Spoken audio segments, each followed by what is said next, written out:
ibabaw din, mismo sa batuhan na yan. Ayan. Batuhan na yan. Baliti na po ibabaw niyan. Akyatin ko. Tingnan ko kung mayroon na makukuha ng panggatong. Hindi mahirap ang daan. Mahirap yung daan. Hawak na lang tayo nito mga baging bato. Mahirap ang daan. Dito ako dumadaan nun eh. Ito.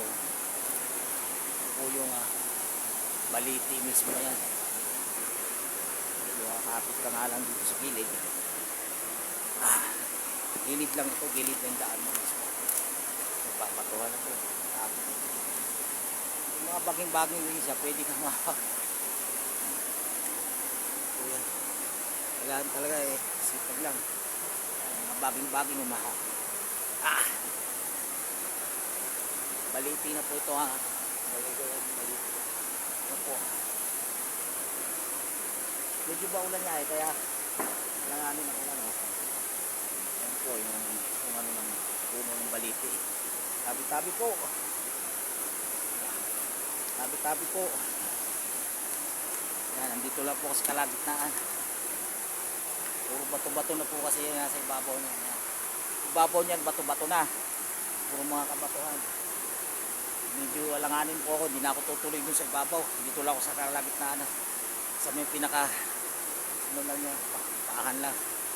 Ngayon, mataas pa po yan pag ganun dun, sa taas pa mismo.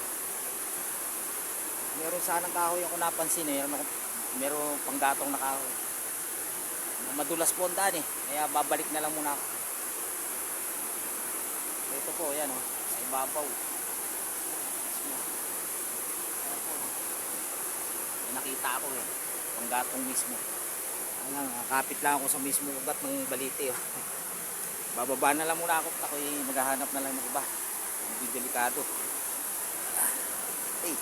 Medyo delikado itong napwestuhan ko Makapit lang ako sa mga ugat.